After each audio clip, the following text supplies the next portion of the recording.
Donc bonjour à tous. Donc je suis Mehdi Cherif. Donc moi je suis prof à l'ENSAM et à l'I2M. Et je suis en particulier en charge des procédés de fabrication. Donc là, ce que je vous propose aujourd'hui, alors je ne sais pas si tout le monde connaît bien l'Institut. Donc par rapport à ce qu'avait proposé Grégoire, c'est que je vais vous présenter rapidement ce qui s'y fait. Et puis, et ensuite, je vous présenterai un petit focus sur la partie robotique process, comme nous, on le fait, entre guillemets, dans nos activités. Et vous montrerai qu'en fait, nous, les robots, on les utilise plus qu'on ne les étudie, même si, dans certains cas, ça nous pose un certain nombre de problèmes dans la mise en œuvre de nos procédés. Donc, juste une présentation de l'Institut. Donc, l'I2M, donc, on est à peu près 130 enseignants-chercheurs et il y a donc 12 chercheurs associés, CNRS, INRA. Et on a à peu près aux alentours de 140 doctorants et une quinzaine de postdocs. Donc, tout ça s'appuie sur une cinquantaine de personnels techniques qui, en fait, bon, je n'aurai peut-être pas le temps de rentrer dans les détails, mais chacun des 6 départements que vous voyez en dessous là disposent chacun de plateformes expérimentales qui sont, dans certains cas, très techniques. Donc, il y a vraiment des personnels spécifiques formés et compétents sur les moyens, que ce soit sur la partie laser ou que ce soit la partie génie civil. Enfin, voilà, il y a ou la partie fabrication additive métallique, pour lequel il y a des moyens un peu particuliers. Donc, au niveau de l'Institut, on est répartis donc, en 6 départements. Je vous détaillerai, je rentrerai un peu plus dans le détail tout à l'heure. Donc, il y a un premier département qui s'intéresse aux matériaux et en particulier aux propriétés des matériaux quand on vient les souder, par exemple, ou quand on vient faire de la fabrication additive dessus. Donc là, l'idée, c'est de comprendre un petit peu. Donc là, on est vraiment au niveau de la métallurgie. C'est de comprendre un peu les phénomènes de corrosion, les phénomènes de formation au niveau des grains. Enfin voilà, on est vraiment au niveau du matériau. Même si, bien évidemment, on tient compte du process qui a permis de réaliser les matériaux. Et ensuite, ces matériaux-là, une fois qu'on les a formés, on va venir les solliciter, soit dans des environnements corrosifs, soit sous des environnements fragilisants type hydrogène, soit on va venir tirer dessus, donc faire en fait des sollicitations dynamiques, donc à haute ou basse fréquence, peu importe, mais sur des temps de cycle relativement importants, pour aller voir un petit peu ces comportements et les modes de fissuration qu'il peut y avoir dans les différents matériaux. Donc voilà pour ce département, pour le département du bas, et ça représente à peu près une vingtaine d'enseignants-chercheurs à peu près. Globalement, les 6 départements ont à peu près la même taille, à part Trèfle, donc celui Fluide Transfert, qui historiquement est un gros laboratoire sur le campus bordelais et qui a à peu près 2 fois plus d'enseignants-chercheurs que les autres départements. Donc, concernant justement ce département-là, donc Trèfle Fluide Transfert, donc pour ceux qui sont sur le campus de l'université, ils vont être très prochainement sur le bâtiment A11. Donc ils y vont là, ils sont en train de déménager. Et donc eux, ils s'occupent de mécanique des fluides, donc à travers des milieux poreux. Il faut aussi de la microfluidique, donc des écoulements des fluides dans des tout petits capillaires. Et tout ça, donc c'est plutôt basé numérique comme approche, même s'il y a quelques bancs expérimentaux, mais c'est beaucoup de simulation numérique. Il y a également toute une partie de thermographie, donc qui est extrêmement importante pour aller faire de la thermographie et du contrôle non destructif ou de l'évaluation non destructive avec des méthodes laser qui sont vraiment incroyables. Ensuite, donc, il y a le département matériaux procédés. Donc ça, c'est moi qui dirige donc, ce département-là. Donc on est à peu près une vingtaine aussi. Et donc nous on s'intéresse à la mise en œuvre des matériaux, c'est-à-dire comment est-ce que, en fait, globalement, on cherche à faire les liens entre la paramétrie du procédé, quel que soit le procédé, que ce soit de la fabrication additive, que ce soit de l'usinage, que ce soit du formage, comme je vais le montrer tout à l'heure sur la partie FSW. On s'intéresse donc en fait aux interactions entre le procédé et le produit que l'on crée. Et en fonction des effets de la paramétrie, on regarde un petit peu quelles sont les propriétés du matériau qu'on a. Et vous allez voir que c'est assez varié, puisqu'on On parle de soudage, on parle de perçage de matériaux composites, on parle d'usinage du verre pour des applications type laser. Donc il y a vraiment un large panel de champs qui sont couverts et avec, pareil, donc une double approche. On garde à chaque fois cette double approche numérique expérimentale pour aller comprendre un petit peu les phénomènes et à différentes échelles. On peut être à l'échelle du micromètre, comme on peut monter à des échelles beaucoup plus grandes quand on considère en fait des systèmes usinants, comme je vous montrais tout à l'heure dans le cas d'un usinage robotisé. Il y a le département donc, acoustique physique. Donc eux, globalement, ils font des ultrasons avec différentes applications, différentes fréquences aussi. Ils font beaucoup de contrôle non destructif et ils font des choses aussi assez remarquables de pinces acoustiques. Alors eux, en fait, ils s'amusent à prendre le contrôle de microbules à l'aide d'ondes acoustiques. Et donc, ça leur permet de faire des choses complètement dingues, de faire rebondir des bulles sans contact. Et donc, l'idée derrière, c'est de pouvoir d'avoir des applications biomédicales hein, pour aller balader des substances là où on veut qu'elles aillent. Donc là, il y a vraiment des applications surprenantes hein, dans ce milieu-là des ultrasons. Ensuite, donc, il y a le département ingénierie mécanique et conception. Alors, eux, ils sont un petit peu en amont de la partie fabrication. Ils sont vraiment sur, quand on a à concevoir un produit, comment est-ce qu'on peut limiter les risques au niveau de la conception et puis analyser toutes les variabilités qu'il peut y avoir pendant le processus de conception pour justement limiter les risques au niveau des prises de décision. Et il y a également donc une partie qui s'intéresse aux structures composites. Donc là, pour vous donner un exemple, c'est on va venir assembler un réservoir cryogénique en composite. Comment est-ce qu'il se fissure? Comment est-ce qu'il vieillit? Comment est-ce qu'on le dimensionne? Voilà, donc c'est un peu toutes ces applications-là qui sont regardées, donc plutôt conception de systèmes composites. Et puis le dernier département, donc c'est génie civil environnement. Bah, eux, comme son nom l'indique, hein, alors eux, c'est pareil, hein, ils vont à toutes les échelles. Ils ont actuellement un très beau projet avec le chantier de Notre-Dame, donc sur l'évaluation de la santé matière pour des ouvrages en bois. Ils s'occupent aussi des grottes de Lascaux pour voir comment est-ce que nos ancêtres vivaient et arrivaient à vivre dans ces environnements tout en ayant du feu, voir un peu comment les fumées s'évacuent des différentes grottes et est-ce qu'il y a des zones viables. Et ils s'intéressent aussi à toute la partie dimensionnement de structure bois. Donc ça, c'est lié en fait à l'activité régionale qui est extrêmement importante aussi.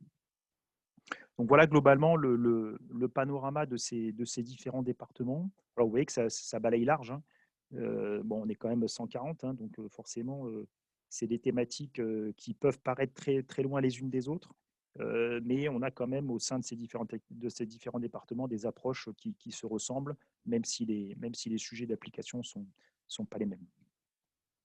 Je rentre un peu plus dans le détail juste sur les départements qui, eux, en plus, sont encore redécoupés en groupes thématiques. Donc, vous voyez que sur la partie trèfle, donc laboratoire fluide, donc ils font de la mécanique des fluides, on va dire conventionnelle, ils font de l'imagerie thermique, ils sont aussi sur l'énergétique des bâtiments, donc tout ce qui est développement durable des bâtiments et puis modélisation des déperditions de chaleur. Et ensuite, ils font donc tout ce qui est thermodynamique, milieu hétérogène et milieu poreux. Ça, c'est historiquement lié aux activités avec anciennement Elf Aquitaine sur le stockage des hydrocarbures dans des milieux poreux. Donc, génie civil, j'ai dit précédemment. Donc, eux, ils s'intéressent à donc, voilà, les trois grandes équipes, hein, on va dire, au sein de ce département. Donc, ils font de la fissuration de l'endommagement. Donc, ça, c'est pour tout ce qui est structure bois pour ouvrages structuraux. Une partie qui s'occupe de tout ce qui est sol et écoulement.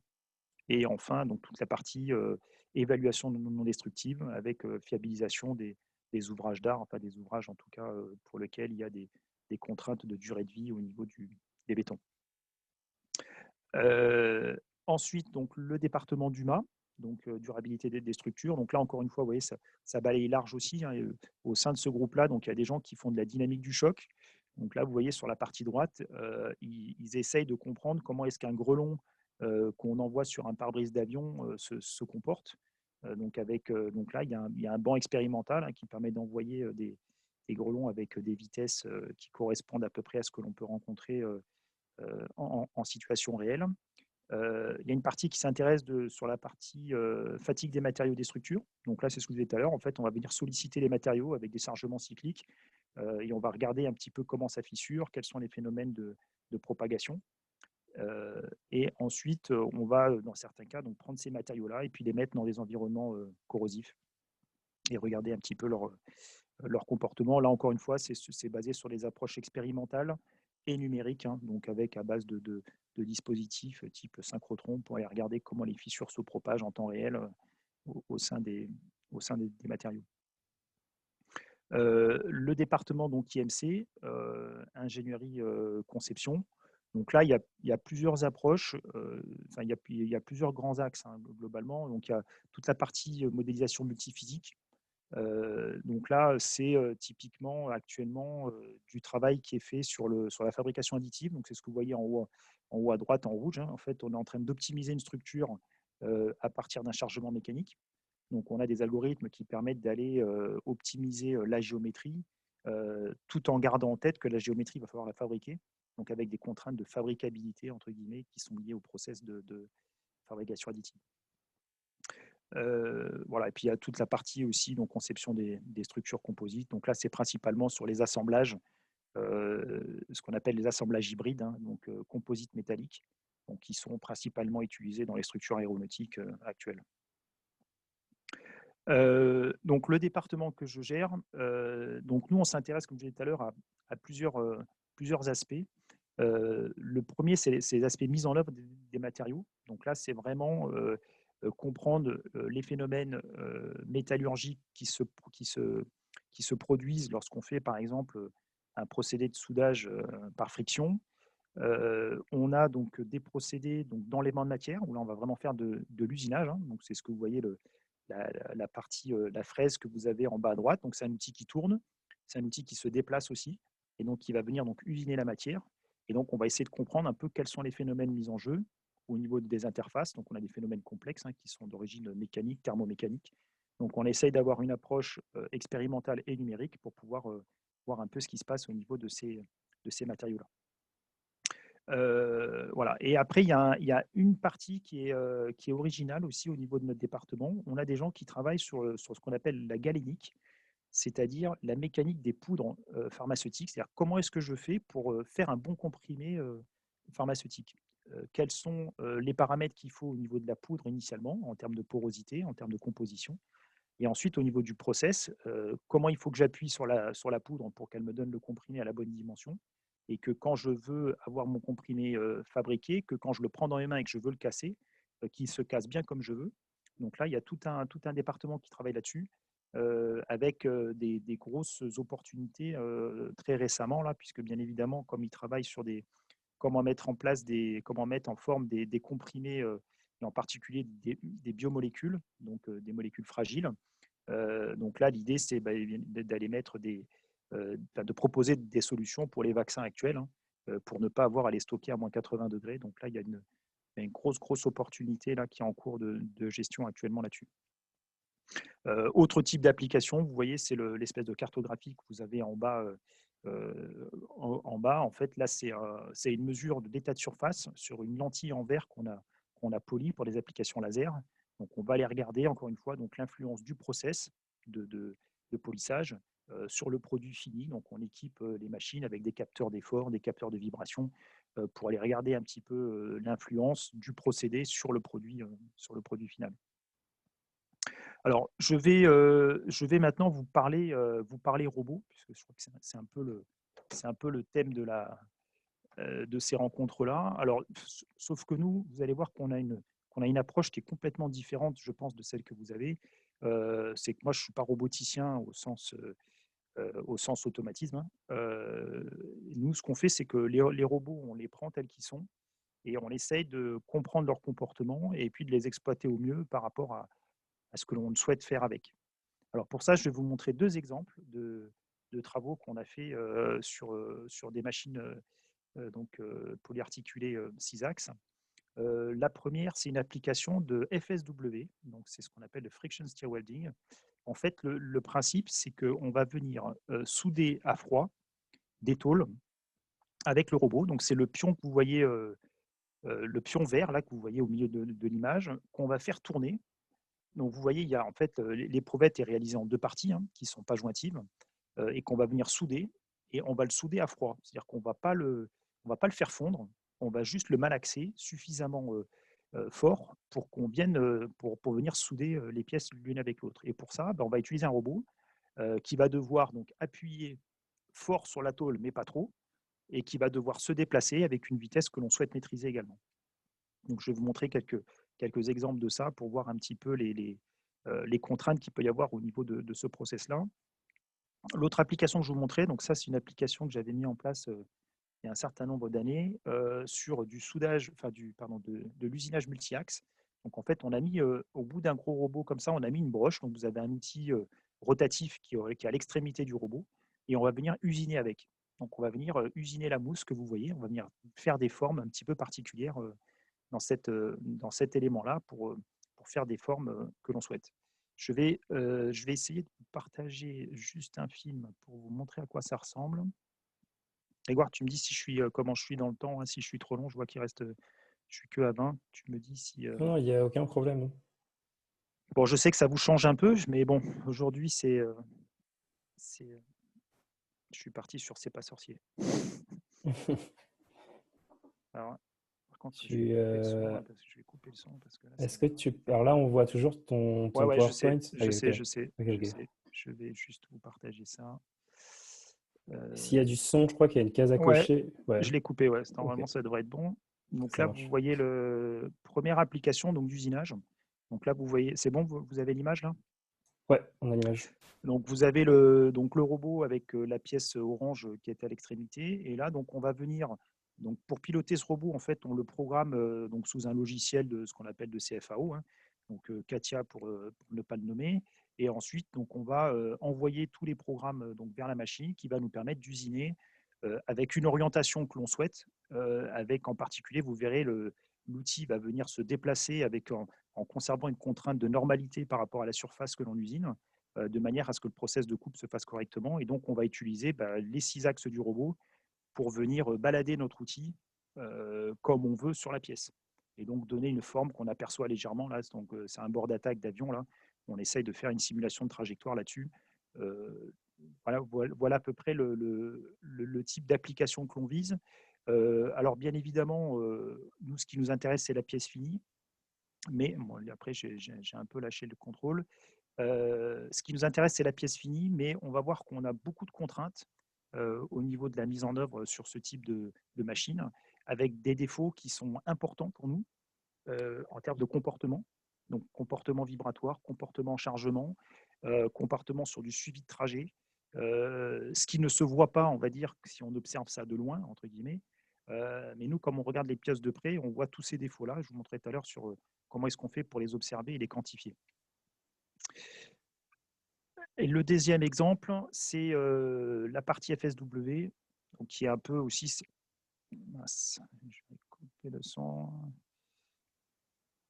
Couper le son. Alors, ça n'arrête. Je ne sais pas si vous avez le partage là.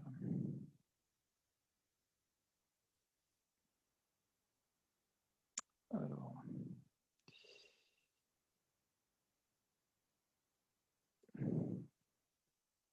Donc là, vous avez le. Donc, on ne voit pas le robot, hein, mais on va imaginer qu'il est au-dessus donc de la pièce métallique que vous voyez au milieu. Donc là, en fait, le robot est au-dessus, donc il fait tourner le pion.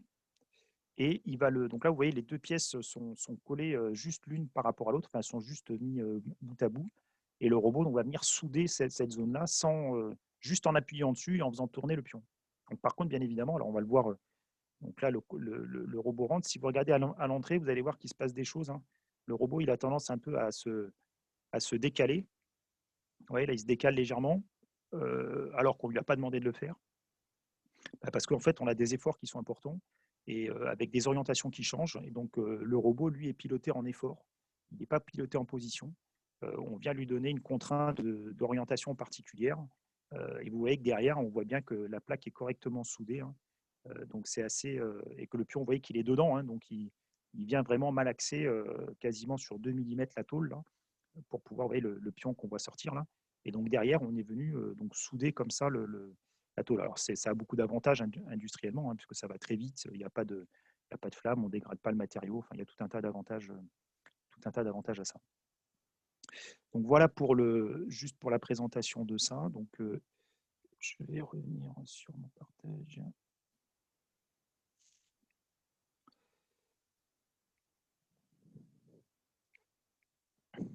Voilà.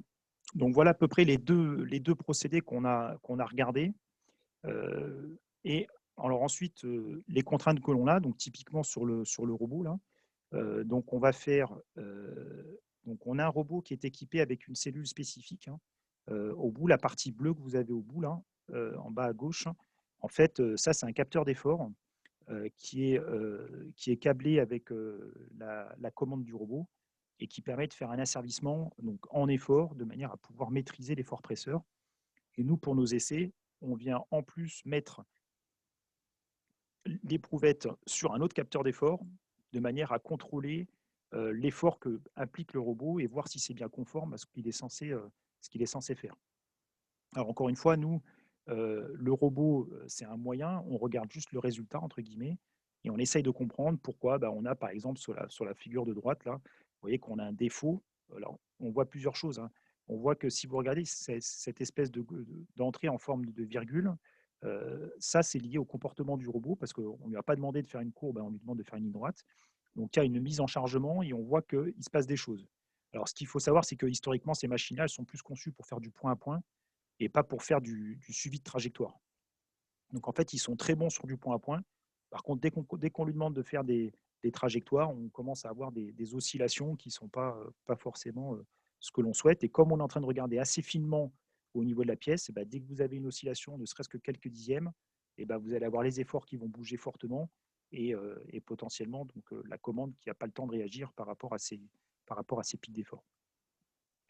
L'autre application, donc, sur la partie usinage, là, on n'est plus du tout piloté en effort, on est piloté vraiment en vitesse, position et orientation.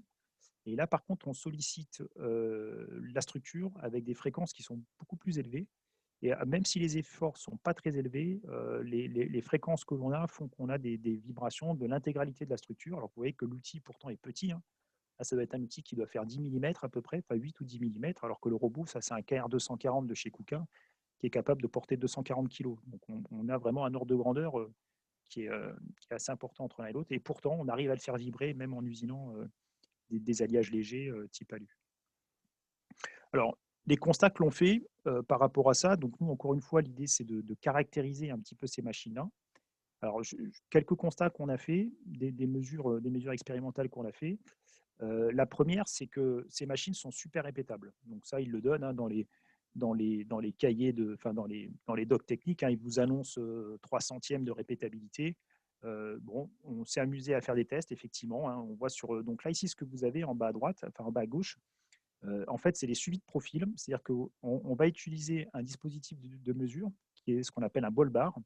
Donc, vous voyez, c'est ce qui est indiqué en haut sur la figure de droite. Donc, en fait, on a une règle de mesure qui est très précise,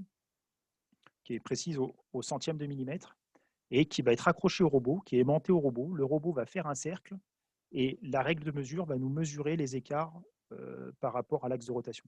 D'accord. Et donc là, on voit plein de choses hein, sur ce type de mesure-là. On voit qu'on a, donc en répétabilité, on est super bon. On voit qu'on a ces espèces de gros pics qui sont les pics à l'inversion. Concernant celui-ci, c'est l'axe 1, donc l'axe 1 du robot qui fait qu'on a ce petit saut là. Ce petit saut qui, nous, au niveau usinage, nous pose problème parce que derrière, on va retrouver ça directement sur la pièce que l'on fabrique. Donc, premier constat, c'est bien répétable. Donc, ça, c'est plutôt rassurant parce que si on propose des méthodes de compensation, on va pouvoir proposer des choses intéressantes. Deuxième chose qui nous embête, c'est que c'est sensible, c'est que le suivi de trajectoire il est sensible à la vitesse. C'est-à-dire qu'en fonction de la vitesse que vous prenez, ben, on va avoir des écarts qui vont varier.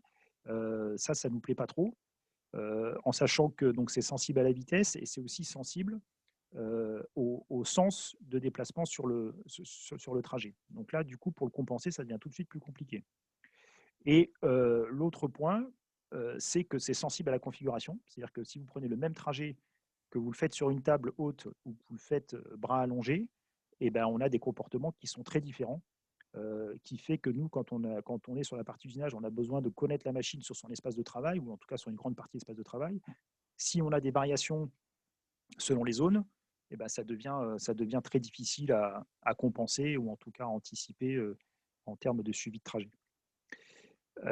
Donc là, voilà. Donc globalement, ce qu'on a vu là-dessus, c'est qu'on s'est amusé. On a fait chauffer les robots, vous voyez, en haut à gauche, là, en haut à droite. Donc là, ce qu'on a fait, c'est qu'on a pris le robot, on l'a fait fonctionner à pleine vitesse dynamique et on a regardé comment il se déforme. Donc, ce qu'on a constaté par rapport aux différents essais qu'on a fait, c'est que voilà, donc en quasi statique, on est super bon. Par contre, en comportement cinématique, là, on a plus de problèmes.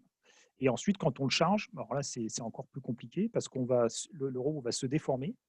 Il va se déformer de manière importante. Hein, on ne pensait pas que ça serait aussi élevé que ça.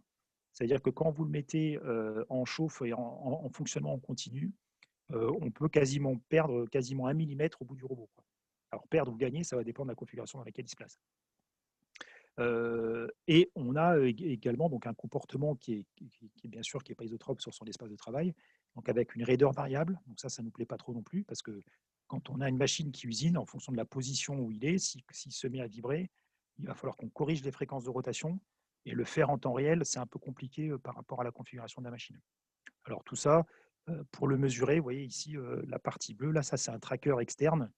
C'est un tracker laser qui nous permet de contrôler, de mesurer en temps réel la position et l'orientation du robot. Par contre, c'est une mesure externe. Il n'y a pas de retour sur l'asservissement de la machine. C'est uniquement pour qualifier le moyen. Alors, quand on prend un peu de recul là, et qu'on regarde un petit peu ce qui se passe, on va essayer de le faire progressivement. On part de la gauche, c'est un peu le process que nous on réalise, hein. Donc, on part d'un modèle numérique, donc d'une pièce, on va venir faire une programmation complètement en ligne. Donc, sous CATIA, on programme les trajets exactement comme si c'était une machine-outil. On va post-processer le programme qui est sorti par CATIA et ensuite on va l'envoyer sur le robot. Et là, ce qu'on constate, c'est que entre deux pièces successives, on va avoir des écarts. Et entre une pièce faite et une pièce nominale, on a aussi des écarts. Et donc pour ça, on a essayé de faire le tour un petit peu de ce qui pouvait poser problème, d'où pouvaient venir un petit peu tous ces décalages. Alors on a des choses que l'on connaît et qui sont plus proches, je pense, de vos sensibilités, donc tout ce qui est modèle géométrique du robot, configuration et puis loi de commande. Et puis éventuellement des problèmes d'étalonnage pour tout ce qui est TCP en fonction de la géométrie que l'on a. Donc ça, c'est des choses qui sont bien maîtrisées et on verra qu'au niveau des erreurs, ce n'est pas des choses qui sont pénalisantes parce que ça, on est dans des ordres de grandeur qui sont très faibles. Par contre, sur la structure, donc là, quand on passe sur le robot, on parle maintenant de la structure du robot. Là, on a plein de choses qui nous posent problème. Donc, on a des rigidités et on a du backlash. Hein, donc, on a des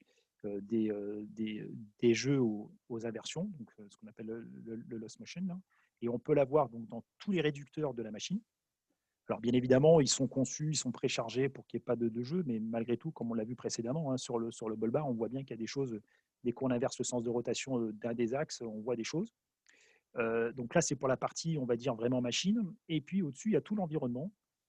Donc il y a la température, et alors ça c'est une chose qu'on a découvert, hein, parce que sur les machines qu'on a l'habitude d'utiliser, il y a des boucles d'asservissement avec des capteurs qui sont positionnés sur des règles de mesure.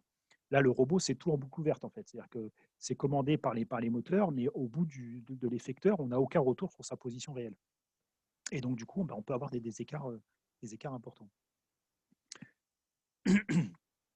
Donc ensuite, il y a les aspects chargement dynamique, donc statique et dynamique. Alors nous, on les a un peu martyrisés, les robots, on a tiré dessus pour identifier des raideurs articulaires, on les a fait chauffer pour pouvoir voir toute la partie des formations thermiques, et on les a fait vibrer donc en faisant du process externe, donc en faisant principalement de l'usinage. Donc on se rend compte voilà, qu'il y a le robot, il a tout un tas de raisons d'avoir des erreurs de suivi de trajectoire. Maintenant, c'est de quantifier ces différentes erreurs et puis de voir quel est le niveau de chacune pour savoir par lesquelles il faut attaquer si on veut corriger la trajectoire. Alors, si on regarde, en termes, si on essaie de projeter dans ce diagramme-là, donc les niveaux d'erreur et les fréquences, ben, on se rend compte qu'il y a des choses qui peuvent être calibrées hors ligne, donc tout ce qui est modèle géométrique et loi de commande, donc ça peut être fait en ligne. Et puis on a des ordres de grandeur, encore une fois, qui impactent très peu, enfin, normalement, qui impactent très peu les écarts. Par contre, il y a des choses qui sont plus gênantes parce que ça, on va devoir le faire en ligne. Et ça va dépendre du process. Et donc, du coup, les calibrations en ligne, c'est quand même beaucoup plus compliqué à mettre en œuvre parce que souvent, il vous faut une mesure externe, type laser tracker, comme je vous ai montré. Et ça, c'est plus compliqué à mettre en place. Un laser tracker, comme je vous l'ai montré, là, c'est à peu près 150 000 € le capteur. Donc, à intégrer après derrière sur la boucle de commande du robot, finalement, on sort de l'intérêt du robot qui, par rapport à d'autres machines-outils, est une machine pas chère, quoi. Donc, si vous mettez un robot comme ça, comme je vous ai montré, ça coûte à peu près 50-60 000 €, peut-être un peu plus. Une machine-outil classique, c'est une machine-outil classique en 5 axes, on est quasiment à 300 ou 350 000 €, quoi. Donc, on n'est pas dans les mêmes ordres de grandeur. Voilà, donc après, sur les sources d'erreurs qu'on a cherché aussi à identifier, c'est de voir sur le robot où est-ce qu'elles sont et comment est-ce qu'on peut les compenser. Alors, sur les machines qu'on utilise, généralement, il y a une compensation qui est faite, il y a un étalonnage qui est fait en sortie d'usine. C'est une option en fait qu'ils proposent pour les machines qui vont être destinées à faire de la précision, donc ce qu'ils appellent l'absolute précision. En fait, ils refont un étalonnage plus fin pour pouvoir déterminer effectivement toutes les longueurs géométriques des différents éléments. Juste pour vous montrer un ordre d'idée là pour les déformations thermiques, vous voyez qu'on s'est amusé à faire chauffer le robot. Alors, on l'a regardé avec une caméra thermique, donc c'est super marrant parce qu'on voit bien toute la partie moteur, réducteur, on voit bien la chaîne de transmission ici dans le bras terminal. Et on se rend compte que l'effet de cette température-là, il n'est pas du tout négligeable, hein, parce que nous, quand on parle d'usinage, hein, on parle plutôt de quelques centièmes. Donc là, si on sait qu'on prend déjà 8 dixièmes juste par le robot, tout seul, là, ce qu'on a fait, c'est qu'on l'a étalonné, enfin qu'on l'a mesuré en quasi statique, hein, c'est-à-dire qu'on le prend, on le fait chauffer et on l'amène gentiment sur des capteurs, sans chargement externe, sans rien. Si déjà rien que ça, on perd quasiment 1 millimètre, derrière, ça ne sert à rien de vouloir faire des usinages précis, en sachant qu'il y a pas mal d'entreprises qui sont un peu cassées les dents en partant sur des applications, pensant qu'un robot, c'était super rigide, c'était super pratique, et qui en fait se sont vite rendus compte que ces contraintes-là n'étaient pas compatibles avec ce qu'ils voulaient faire, quoi. L'autre chose aussi, c'est que, je vous disais tout à l'heure, c'est que quand on usine, bien évidemment, le robot, on va essayer de l'exploiter dans le maximum de configurations possibles. Et bien évidemment, il a des comportements dynamiques variables en fonction de sa configuration. Et du coup, c'est compliqué de modifier en temps réel les paramètres opératoires avec la configuration du robot, quoi. Donc ça, c'est un peu un frein, on va dire, à cette extension-là. On a mené une étude, donc ça c'était un travail qui a été fait en collaboration avec les collègues de Nantes, de l'IRSIM de Nantes, maintenant je crois que c'est le LS2N, je crois, où là donc on a mis en place une procédure pour identifier les raideurs articulaires. Donc là l'idée c'est d'identifier liaison par liaison, de manière séparée, les raideurs articulaires qui ne sont jamais données par les fabricants de machines. Et qui permettrait éventuellement de venir construire un modèle complètement numérique en intégrant ces raideurs articulaires. Et donc là, c'est pareil. Donc là, vous voyez le robot, on l'a chargé, vous voyez l'espèce de masse là qu'on voit au bout. Donc on l'a chargé avec plusieurs dizaines de kilos. On a le laser tracker en face qui regarde les déformations, qui mesure les rotations et les déplacements. Et ça nous a permis comme ça d'identifier les rigidités de chacun des axes pris séparément. Voilà, donc c'était juste un petit aperçu de ce que je voulais vous présenter un petit peu. Alors, vous voyez, nous, c'est très process, hein. Le robot est un support que l'on subit. L'idée, c'est de pouvoir justement comprendre un petit peu les interactions au niveau du process et pouvoir compenser ou en tout cas optimiser de manière optimale le robot en choisissant des configurations, par exemple, à rigidité maximale ou à vitesse constante ou en tout cas presque constante. Et voilà, donc là, l'idée, c'est de faire un peu le lien avec ça et puis de voir un peu l'impact de la structure sur le process et inversement. Voilà, je ne sais pas si je suis rapide. Bon, voilà, c'était juste ce que je voulais vous dire, cette présentation-là. Alors, même si c'est un petit peu hors spec par rapport, on va dire, au contexte robotique au sens propre du terme. Sur le campus, au niveau de l'I2M, il n'y a pas de roboticien au sens autom. Par contre, il y a quelques personnes qui utilisent des robots effectivement pour faire du process, quoi. Voilà, j'ai terminé. Je ne sais pas s'il y a des questions, si vous voulez des compléments d'information. Merci beaucoup, Mehdi. Ouais, on peut faire des questions. N'hésitez pas à ouvrir vos micros. Je vois Widad. Je peux commencer? Oui, bien sûr, Widad. Oui, merci Mehdi. J'avais une première question pour savoir, en fait, je ne sais pas quelle précision exactement vous visez, mais pour savoir si les approches basées à servicement visuel ne pourraient pas aider à mieux positionner ou ce serait peut-être trop imprécis pour ce que vous visez. Alors, les applications de contrôle vision sont extrêmement utilisées en robotique industrielle, hein. Il y a effectivement plein d'applications. Généralement, elles sont utilisées pour faire de la reconnaissance, pour aller faire du pick and place, par exemple, pour aller prendre des pièces automatiquement sur des tapis dans lesquels elles seraient orientées de manière aléatoire. Sur la partie, pour répondre à la première question sur la précision, nous, ce que l'on vise généralement, c'est, alors ça va dépendre des formes, mais si on se met un peu dans le contexte industriel, si on regarde un petit peu de la loupe de l'industriel, en fonction du domaine dans lequel il est, les précisions vont bien évidemment dépendre. Alors, pour donner un exemple, celui qui travaille dans le composite, qui fait du détourage de coque en composite fibre de verre, par exemple, lui, la tolérance, ça va être 2-3 mm. Si on travaille maintenant avec quelqu'un qui fait du ponçage, par exemple, là, il va chercher en dessous du millimètre. Il va chercher à 5 dixièmes, entre 5 dixièmes et 1 millimètre. Voilà, donc globalement, les ordres de grandeur, c'est ça. Alors, on voit bien qu'en fonction de ce que l'on souhaite faire, on peut éventuellement donc choisir des robots. Bien évidemment, je ne vous ai pas présenté, mais il y a plein de robots différents avec des raideurs différentes, quasiment à isocapacité. Il y a des fabricants qui sont plus connus pour la rigidité de leurs robots. Après, ce qui est compliqué avec la vision, c'est de pouvoir faire un contrôle en continu pendant le process et d'avoir l'information en 3D pour compenser les déplacements qui pourraient être faits, les écarts de position qui pourraient être faits par le robot, quoi. Oui, tout à fait. Et puis même pour compléter, si tu veux faire de la correction de trajectoire, par exemple, il faudra avoir une référence externe pour le faire. Et nous, la seule référence que l'on a, c'est le modèle CAO théorique, quoi. Donc après, ce qui marche, on va dire, ce qui marche le mieux actuellement, de ce que j'ai vu, c'est effectivement le tracker que je vous ai montré, où là, en fait, on pose une cible avec un repère, hein, et on vient construire un repère qui est accroché au robot de manière virtuelle. Et du coup, on peut mesurer des choses précises. Là, les lasers en question, ça doit être, on est aux alentours de 2 centièmes, je crois. Et merci. Vincent. Salut Mehdi, c'est Vincent. Vous m'entendez? Oui, très bien. Ouais. Merci pour la présentation, c'était intéressant. J'avais une question de curiosité. Tu parlais de la sensibilité à la vitesse, et en regardant le graphe, j'avais l'impression que c'était mieux quand tu allais vite. Est-ce que ça, c'est lié à la prévalence des frottements secs ou c'est autre chose? Oui, je pense.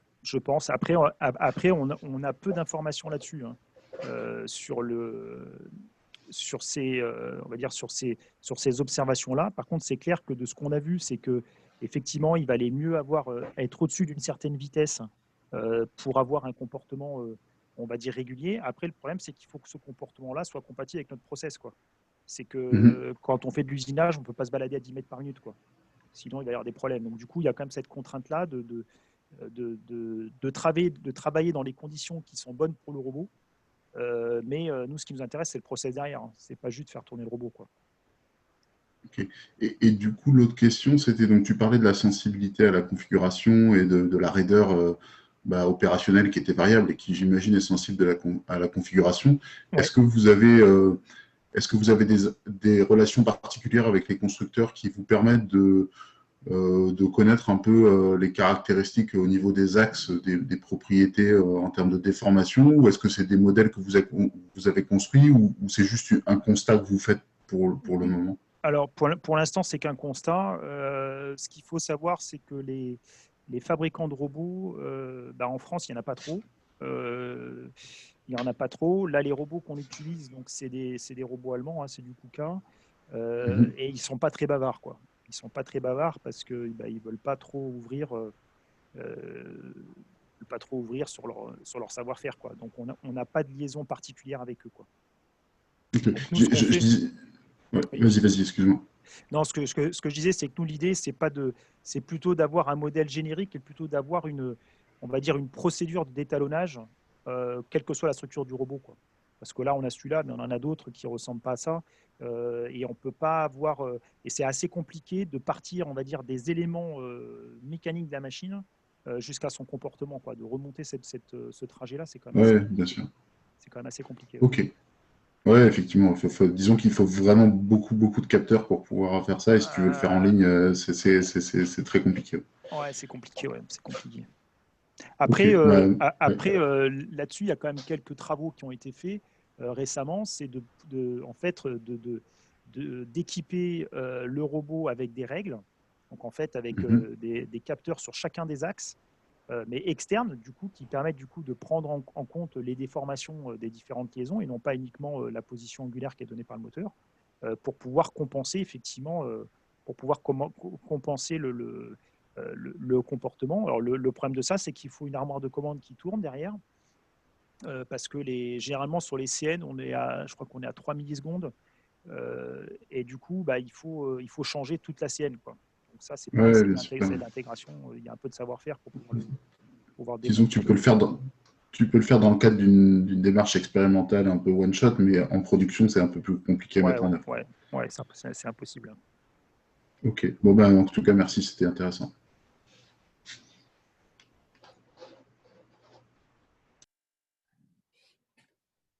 Est-ce qu'il y a d'autres questions? Ouais, alors quand tu nous dis que quand tu chauffes, tu prends genre 8 dixièmes Ouais, d'erreur, ça a l'air énorme. C'est quoi ouais. les ordres de grandeur de température dont tu parles ici? Oh, c'est pas beaucoup, hein. C'est pas beaucoup. C'est pas beaucoup, et c'est ce qui nous a surpris, hein. C'est que, en fait, ce qu'on a fait là, c'est qu'on l'a fait tourner le robot à vitesse max de ce qu'il pouvait faire, avec des temps de chauffe de l'ordre de 30 minutes à peu près. Et alors, ce qu'on a fait, c'est qu'on a pris le robot en axe par axe, c'est-à-dire qu'on a fait quasiment donc, un essai par jour, quasiment, donc sur les 6 axes pour laisser refroidir et remettre le robot à température. Et donc, c'est pas très élevé, quoi. C'est pas très élevé. Alors, même si les moteurs, là, ils chauffent quand même fort, hein. Ça veut dire que Mais c'est pas une chauffe artificielle en fait, non, c'est non, ça que pas tu du veux tout, dire, hein, pas du tout. Non, non, non, ouais, c'est une chauffe en fonctionnement. C'est une chauffe en fonctionnement, et c'est pour ça que ça pose problème. C'est que là, on l'a juste fait tourner, on l'a juste fait faire des cycles rapides dans sa configuration pour faire chauffer en axe par axe. Et on a regardé, en fait, au bout du robot, on utilise une méthode d'identification pour faire la position et l'orientation, donc avec 6 capteurs. On utilise une méthode qui s'appelle la méthode des petits déplacements, qui nous permet de calculer donc l'orientation et la position, enfin le décalage de position et d'orientation de manière assez fine. Et on a été super surpris de voir qu'en le fonctionnement, alors bien sûr, si on regarde dans la vraie vie, le robot il ne tourne jamais à fond sur tous ses axes, quoi. Mais il n'empêche qu'on a des structures, là c'est de l'alu, hein, donc c'est de la fonte alu, bah, ça se déforme, quoi, ça se déforme et ça se déforme beaucoup. Et en sachant que là, en plus, comme il y a des effets de compensation en fonction de la configuration, ça veut dire qu'il ne fait pas que juste s'allonger par rapport à sa position, il change d'orientation et dans certains cas, il se rapproche, quoi. De toute façon, en plus, c'est une déviation qui est absolue. C'est-à-dire que s'il usine une pièce toute la journée, peut-être qu'il va Ah, il se l'usiner décale, ah, il se décale. un peu plus loin, mais que la pièce elle-même, en relatif, elle sera pas. Ben si, parce que dans certains cas, il risque de venir,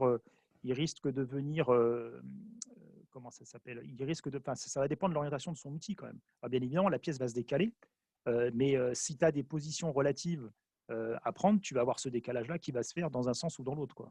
Ok, parce que ça a l'air d'être des erreurs assez énormes quand même, hein, Ah, mais c'est effectivement. énorme, hein, c'est énorme. Et, mais ça, c'est annoncé dans les specs, ça ou Non, non, non, parce qu'en Ok. fait, t'as pas de, si tu regardes au niveau des normes de qualification des robots, à aucun moment ils te parlent de fonctionnement continu, hein. Et Et ouais, de température, quoi, température non aussi. plus, Ouais. parce que c'est pas des critères. En fait, si tu veux, généralement, ces machines-là, encore une fois, elles sont utilisées pour faire du point à point. ou des systèmes de process pour lesquels on est largement au-dessus du millimètre. Donc, du coup, ces erreurs-là, il ne les voit jamais, en fait. Ok, donc en fait, oui, par rapport à ce que tu disais, les bras, les bras comme ça, 6 axes utilisés pour usiner, aujourd'hui, c'est sur des applications pas en dessous du millimètre, quoi. Ouais, ouais. Et encore, Ok. je ne parle pas de problème de vibration et de choses comme ça, mais ça a été un moment très prometteur, ces robots-là. Il y a eu beaucoup de travaux qui ont été faits. Il y a, c'était quand? C'était à peu près en 2005, à peu près 2000, non, c'était plus tard que ça. Ça devait être en 2010, 2012. Là, les gens de chez ABB, Stobli, tout ça, ils sont un peu jetés là-dessus. Ils voulaient faire des robots usineurs pour travailler des matériaux métalliques légers, type aluminium. Et en fait, ils se sont rendus compte que c'est très compliqué, quoi. Un robot comme ça, c'est pas fait pour usiner un plan, quoi. Et malheureusement, dans les pièces qu'on a, on a souvent des arcs de cercle avec des précisions données et puis des plans. Et quand on a un robot 6 axes, usiner un plan, c'est pas la première chose qu'il aime faire, quoi. Ok. Si je peux, Oui, j'ai une petite question. Oui, bien sûr. Une des applications que tu nous avais montrées, on voit quand même un rôle important à l'interaction entre l'outil et la matière. Oui. Alors, Et ça doit être sur la PWD. C'est sur l'application de soudure? de soudure, par exemple, oui, tout à Ouais, fait. ouais, ouais. Et du coup, je me posais la question si jusqu'où vous alliez en termes de modélisation de ce type d'interaction. À quel niveau? Au niveau matériaux ou au niveau comportement de la machine? Parce que, enfin, j'ai pas bien compris comment vous arrivez à faire une estimation et une correction des efforts Alors, au moment alors, de la trajectoire. alors, en fait, ces robots-là, ce robot-là, en fait, donc il a été développé. Donc, c'est une boîte française c'est Maupertuis qui fabrique cet effecteur-là. Donc, en fait, dans l'effecteur que vous avez ici, il y a en fait donc une broche qui fait tourner le pion là, mais il y a aussi un capteur d'effort qui mesure l'effort donc exercé par le robot. Et en fait, il y a une boucle d'asservissement en effort qui a été développée donc par l'entreprise en question, qui vient donc mesurant les efforts en bout là, qui vient corriger la position du robot en Z de manière à maintenir l'effort presseur. Et donc nous en fait, on peut jouer sur ce niveau d'effort. On peut jouer sur quel effort je veux maintenir, pendant combien de temps et à quelle position je veux qu'il ait quel effort, quoi.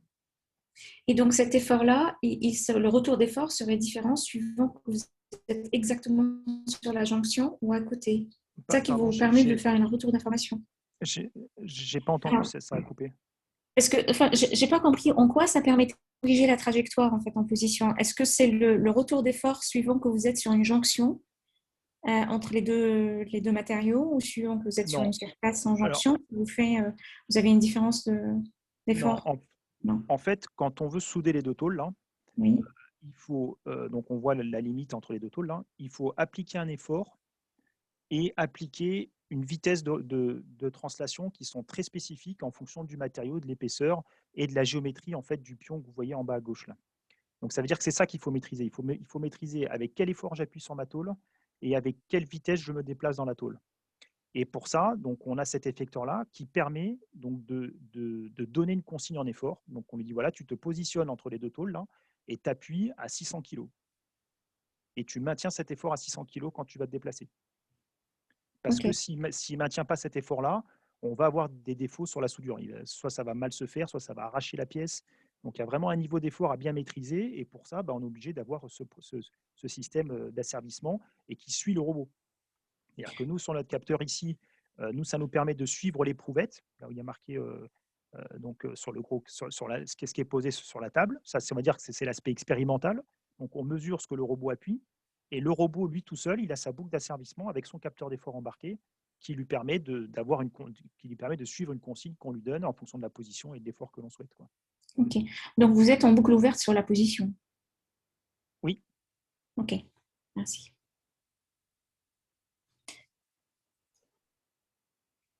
Ok, et ce procédé-là de soudure à froid, c'est Ouais. quelque chose de standard ou c'est quelque chose de hyper expérimental? Moi, je ne me rends pas du tout compte, hein. Non, non, c'est quelque Très chose naïf, mais de, c'est quelque chose. Non, non, c'est des process qui sont utilisés industriellement, ouais. ok.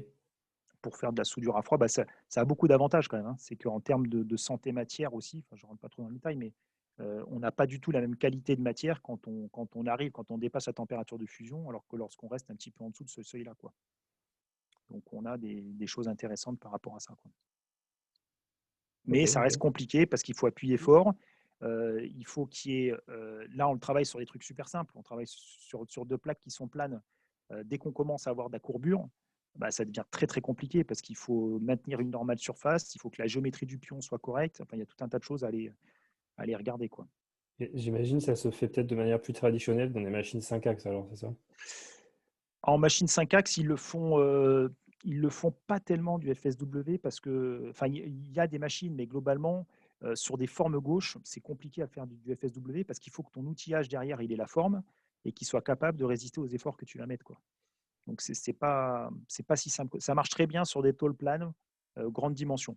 Si tu veux souder des kilomètres, ça marche. Des kilomètres à plat, ça marche bien. Dès que tu commences à attaquer sur les formes courbes, là, ça devient plus compliqué, quoi. C'est quoi la technique classique? Alors, c'est utiliser des bras ou en robotique ou Pour faire quoi? pour faire ça, du coup? Le FSW, comment ça se fait dans l'industrie Ouais, aujourd'hui? comme ça, c'est fait sur robot ou sur portique, ça dépend. Il y a les deux solutions. Ok, ça marche. Est-ce qu'il y a d'autres questions? Quelle heure il est? Il nous reste encore 5 minutes. Ouais, Quentin? Oui, j'avais encore une question sur le test de chauffe. Lorsque vous Ouais. avez fait chauffer le robot, vous avez mesuré une déformation géométrique du robot mécanique. Est-ce qu'il y a eu également un effet sur les capteurs du robot? Typiquement, est-ce que les capteurs en position sont affectés par la température? Typiquement, je sais que les capteurs de force Isaac sont très affectés par les changements de température. Il y a un Ouais, drift alors, important. Est-ce que vous avez observé quelque chose de similaire? dans les mesures que l'on fait, on est complètement externe au robot, hein. Ouais. D'accord? C'est-à-dire qu'on a le capteur qui, lui, ne peut pas être infecté thermiquement puisqu'il n'est pas, il est jamais en contact avec le robot, en fait. C'est une plaque avec les 6 capteurs. Donc, eux, ils sont pas modifiés, quoi. Oui, j'entends bien, mais les capteurs internes au robot, est-ce que les mesures proprioceptives du robot sont affectées aussi par la température? Alors ça, je pourrais pas te dire. Par Après, curiosité. là, je pourrais pas te dire. Je pourrais pas te dire. Les encodeurs incrémentaux, là, comme ça, moi, je dirais non. Bah, moi, je Les pense non encodeurs plus. incrémentaux. Les encodeurs, normalement, ils sont pas trop sensibles. Mais enfin bon. Mais après, Mais effectivement, ce que dit Quentin, les jauges de contraintes, par exemple, quand il y a des Ah jauges oui, de oui. contraintes, Oui, bien celles-là, sûr, bien sûr, elles bien peuvent sûr. l'être, quoi. Oui, bien sûr, bien sûr. Non, mais je pense que les codeurs des moteurs, je vois pas pourquoi ils seraient impactés par la température, hein. Je D'accord. pense pas qu'ils soient impactés. Et je Ouais, pense si que là, c'est ce que l'on voit, incrémental, je pense pas, effectivement. Ouais, non, parce que ça fait une dilatation. Enfin, je pense pas que ça bouge beaucoup. Mais là, par contre, ce qui est sûr, c'est que la structure, elle chauffe. Et ce qui est quand même assez drôle, c'est que quand vous regardez l'image en haut à gauche, là, en fait, on a un côté qui est plus chaud, on a une géométrie qui est différente d'un côté de l'autre. Et en fait, ce que l'on voit sur la partie très jaune, en fait, c'est la pignonnerie qui pilote l'axe 5. En fait, dessous, là, c'est la pignonnerie qui est cachée et c'est ça qui crée les échauffements, en fait. Et donc, on a du coup une chauffe qui n'est pas symétrique. Et donc, du coup, on a des mouvements de déformation qui ne sont pas symétriques. Et donc, ça, on l'a vu avec les capteurs qu'on avait mis en position. Vous voyez qu'il y a une espèce de rotation, en fait, qui était liée à cette déformation qui n'était pas symétrique, quoi. Ça, peut-être que ça peut se corriger mécaniquement aussi. C'est-à-dire, je sais qu'électroniquement, par exemple, justement, dans les jauges de contraintes, ça se compense en mettant des résistances en face qui vont avoir l'effet inverse. C'est-à-dire que si une résistance monte Oui, oui, à cause de la ouais, bien chaleur, sûr. ça peut être... Là, on pourrait imaginer une structure où c'est le cas. C'est-à-dire que d'un côté, il y a un truc qui se dilate, de l'autre, un truc qui se Ouais, dilate aussi pour je pense compenser. que Voilà. je pense que c'est plus la solution la plus facilement faisable. Je pense que c'est plutôt de rajouter des règles au droit des différentes liaisons pour avoir effectivement la position angulaire donnée, quoi. Ouais, Mais donc bon, se dire, ça reste compliqué. Bah, c'est pour ça que sur les machines-outils, c'est compensé thermiquement, hein. C'est qu'ils refroidissent et ils pilotent tout en température pour pas avoir ces problèmes-là, hein. ouais, ok, je vois. Mais Ouais. encore une fois, historiquement, ces machines-là, elles ne sont pas faites pour faire ce qu'on veut faire. Elles sont faites pour faire du point à point avec faible précision pour lesquelles on n'a pas besoin de descendre en dessous du millimètre, quoi. Donc, on va dire culturellement, c'est des choses qui sont complètement hors spec par rapport à ce que cherchent les roboticiens, enfin les fabricants de robots, je veux dire. Bah, c'est hors spec jusqu'à ce que la technologie permette Bien que ça, sûr. que ça Mais soit enfin, dans la spec. la technologie, je ne sais pas trop, c'est plutôt le besoin. Oui, c'est vrai. C'est plutôt le besoin plus que la technologie, parce que la technologie, elle existe, hein, mais c'est plus le besoin, quoi. Ok, mais est-ce qu'on a d'autres questions?